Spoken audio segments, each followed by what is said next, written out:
कहानी शुरू करने से पहले अगर आप डरने के लिए तैयार हैं तो इस चैनल को सब्सक्राइब कर दीजिए, लाइक कीजिए, कमेंट में अपनी हिम्मत दिखाइए और शेयर कीजिए ताकि और भी हॉरर स्टोरी आप तक पहुंचे।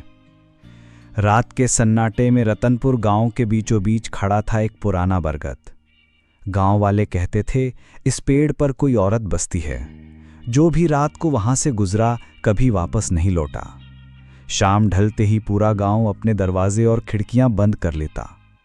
कुत्ते साए पर भौंकते और बच्चे डरे सहमे मां की गोद में सिमट जाते। हर कोई जानता था कि अंधेरा होते ही बरगद की औरत जिंदा हो उठती है। गांव की एक बुजुर्ग औरत अक्सर बच्चों को समझाती, बेटा उस बरगद के पास कभी मत जाना। वहां एक औरत है जिसके पांव उल्टे हैं और आंखें अंगारों जैसी जलती हैं। बच्चे सिहर जाते मगर जिज्ञासा भी बढ़ती जाती। एक रात गांव का ही एक लड़का हिम्मत करके बरगद तक पहुंच गया। ज्यों ही वो पास गया अचानक पेड़ की जड़ों के नीचे सफेद साड़ी में एक औरत दिखी। उसके बाल खुले थे, चेहरा छुपा हुआ, और जब उसने नजर उठाई उसकी आंखें लाल थीं और उसके पांव उल्टे। लड़का वहीं बेहोश होकर गिर पड़ा।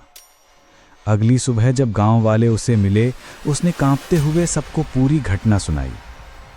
उस दिन के बाद गांव वालों ने बरगद के पास पूजा करवाई, लेकिन हर पूजा के बाद भी वहां टूटे हुए चूड़ियां, बिखरे बाल और अजीब आवाजें सुनाई देती। डर अब पूरे गांव में फैल चुका था। एक रात गांव के बहादुर लोगों ने मशाले लेकर ठान लिया, आज इस औरत का सामना करेंगे। ज्यों ही वे बरगद के नीचे पहुंचे, धुआं और हवाओं का तूफान उठ खड़ा हुआ और उसी के बीच वो औरत प्रकट हुई।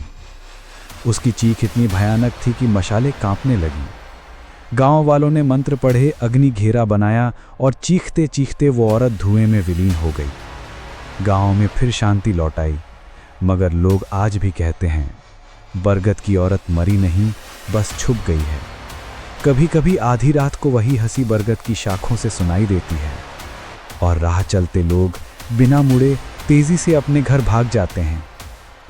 अगर ये कहानी आपको सिहरन दे गई तो अगली कहानी और भी इंटरेस्टिंग होगी। तो अभी सब्सक्राइब करिए, लाइक और शेयर करना मत भूलिए और कमेंट में बताइए अगली रात आप कौन सी कहानी सुनना चाहेंगे।